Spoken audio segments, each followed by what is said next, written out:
मैं मोबिन अंसारी अंसारी क्लासेस से आज 11th क्लास के लिए हिस्ट्री जो इसके पहले जो चल रहा था चैप्टर यायावर साम्राज्य, आज उसका नेक्स्ट पार्ट लेकर के आया हूँ। और लगभग सारे इंपॉर्टेंट क्वेश्चन लगभग उनकी सीरीज बन चुकी है। ये उसी में एक और इम्पॉर्टेंट क्वेश्चन है हरकारा पद्धति। तो प्रश्न आता है कि हरकारा पद्धति क्या है, इसकी विशेषताओं का उल्लेख कीजिए, या हरकारा पद्धति चंगेज़ों के विस्तार को नियंत्रित करने में कहाँ तक योगदान देती है। तो कुछ भी आए या हरकारा पद्धति में घुमा फिरा के जैसे भी क्वेश्चन आए, यदि आपको दिख रहा है कि हरकारा पद्धति क्या है, उसकी विशेषता बतानी है, या हरकारा पद्धति के द्वारा चंगेज़ खान ने अपने साम्राज्य पर नियंत्रण रखा, तो इस तरह से क्वेश्चन अगर हरकारा पद्धति पर आए तो यही इसका आंसर लिखना है। तो हरकारा पद्धति क्या है, तो चंगेज़ खान ने एक फुर्तीली पद्धति अपनाई थी जिसके माध्यम से वह अपने जीते हुए क्षेत्रों पर नियंत्रण रखता था और वहाँ की सूचनाएं प्राप्त करता था, उसे हरकारा पद्धति कहा गया।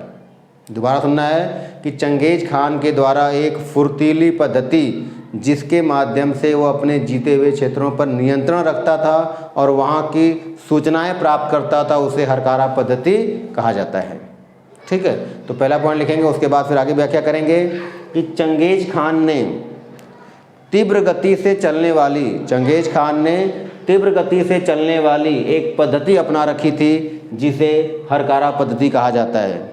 चंगेज़ खान ने तीव्र गति से चलने वाली एक पद्धति अपना रखी थी जिसे हरकारा पद्धति कहा जाता है, और इस पद्धति के माध्यम से या इसकी सहायता से चंगेज़ खान ने अपने राज्य के दूरस्थ क्षेत्रों से संपर्क बनाए रखा। क्या मतलब कि जो हरकारा पद्धति थी, इसके माध्यम से चंगेज़ खान ने क्या किया कि जो उसके राज्य में दूर तक जो क्षेत्र स्थित थे, क्योंकि उसका साम्राज्य काफ़ी विस्तृत हो चुका था, तो उसके राज्य में जो क्षेत्र बहुत दूर स्थित थे उन राज्यों से संपर्क बनाए रखा। मतलब कि इसके अंतर्गत जो संदेशवाहक थे वह उन क्षेत्रों में तैनात होते थे और वहाँ से सारी सूचनाएं लाकर इसको देते थे। तो यही बताना है कि चंगेज़ खान ने हरकारा पद्धति की सहायता से अपने राज्य के दूरस्थ क्षेत्रों से संपर्क बनाए रखा, अर्थात हमेशा वहाँ से सूचनाएं आदान प्रदान होती रहती थी। इस तरह से उसको हमेशा वहाँ पर नियंत्रण उसका बना रहता। दूसरा पॉइंट हो गया। तीसरा बताना है कि अपेक्षित दूरी पर, अर्थात एक निश्चित दूरी पर इसने क्या किया था, सैनिक चौकियां बना रखा था। बताना कि इस प्रणाली के अंतर्गत एक अपेक्षित दूरी पर सैनिक चौकियां बनी हुई थी और इन सैनिक चौकियों में स्वस्थ एवं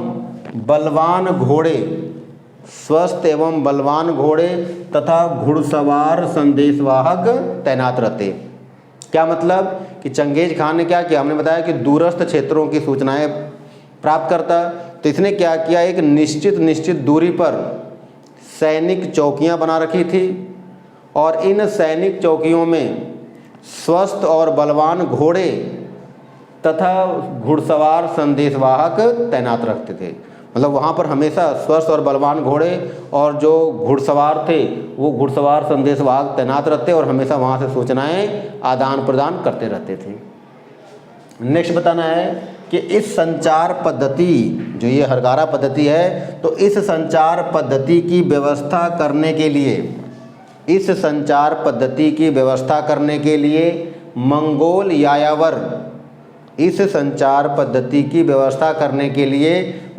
यायावर अपने पशु समूहों से और अपने अन्य पशुओं का 10वां हिस्सा कर के रूप में देते थे, जिसे कुबकुर कर कहा जाता। दोबारा सुनना है, ये अलग से क्वेश्चन आया हुआ है, कुबकुर कर क्या है।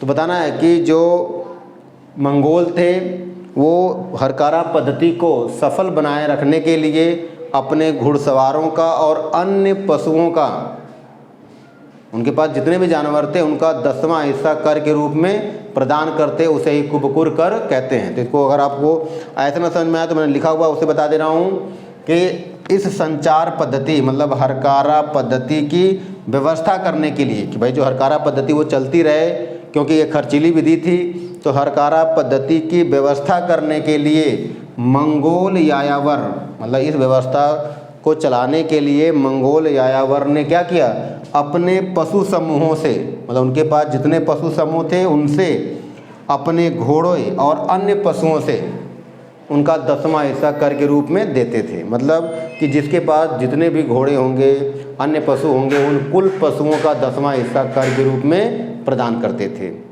और इसी 10वें हिस्से को ही कुबकुर कर कहा गया। तो प्रश्न आ जाए कि कुबकुर कर क्यों दिया जाता था?